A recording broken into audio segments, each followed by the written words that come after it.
Hello everyone, welcome to the study guide on Allen Ginsberg's poem Howl. First of all, historical and biographical context. Allen Ginsberg and Beat Generation. Allen Ginsberg 1926 to 1997 emerged as one of the most influential poets of the 20th century and central figure of the Beat generation. The Beat generation was a literary and countercultural movement that emerged in the United States during the late 1940s and gained prominence in the 1950s, challenging the conformity, materialism, and social repression of post-World War II America. The term beat was coined by Ginsberg's friend Jack Kerouac and carried multiple meanings: beaten down by society, the beat of jazz music, and beatific or spiritually blessed. Ginsberg began writing Howl in autumn 1954 in San Francisco, originally referring to it by the title Strophes. According to his biographer Bill Morgan, a terrifying peyote vision on December 17, 1954 served as the principal inspiration for the poem, particularly Part 2. During this hallucinogenic experience at his girlfriend Sheila Williams's apartment, Ginsberg saw the facade of Sir Francis Drake Hotel in the fog as the monstrous face of a child-eating demon, which became the basis for the Moloch imagery. The 6th Gallery reading and publication. Ginsberg first performed Howl publicly on October 7, 1955, at the 6th Gallery reading in San Francisco. This legendary event, organized by painter Wally Hedrick with Kenneth Rexroth as master of ceremonies, also featured poets Gary Snyder, Michael McClure, Philip Whalen, and Philip Lemencia. Jack Kerouac, though refusing to read, collected money for wine and encouraged Ginsberg by shouting "Go, go, go" during the performance, creating a jazz-like atmosphere. Michael McClure later recalled that the reading took place in a bitter grey world dominated by Cold War anxieties and the Korean War, describing San Francisco as to the arts what Barcelona was to Spanish anarchism.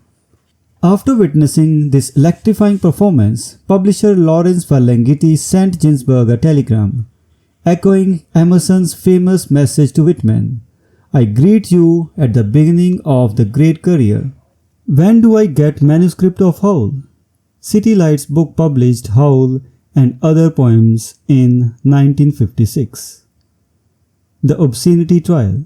The poem's frank treatment of homosexuality, drug use and sexuality led to immediate controversy.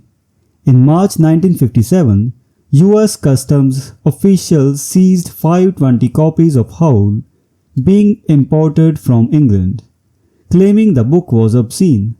In June 1957, Shig Murao, the City Lights bookstore manager, was arrested for selling the book to an undercover police officer, and Ferlinghetti was subsequently arrested for publishing it.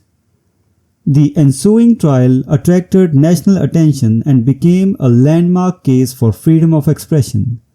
Prominent literary figures including Mark Schorer, Kenneth Rexroth, and Walter Van Tilburg Clark testified in defense of Howl. Schorer argued that Ginsberg uses the rhythms of ordinary speech and also the diction of ordinary speech. "I would say the poem was necessarily the language of vulgarity." Clark called Howl the work of a thoroughly honest poet, who is also a highly competent technician. On October 3, 1957, Judge Clayton W. Horn ruled that the poem was not obscene, declaring that it had redeeming social importance.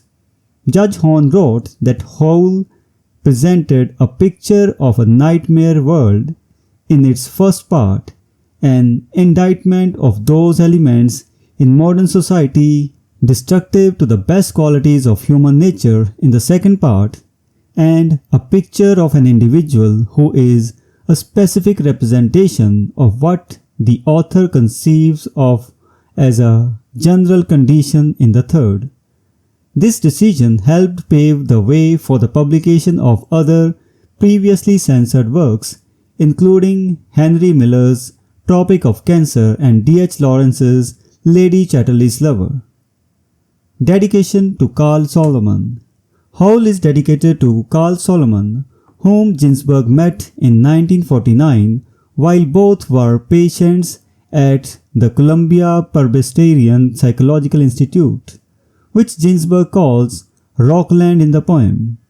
Solomon became a symbol for Ginsberg of the best minds destroyed by a conformist society that pathologized difference and nonconformity. So, this was the historical context of poem Howl by Allen Ginsberg.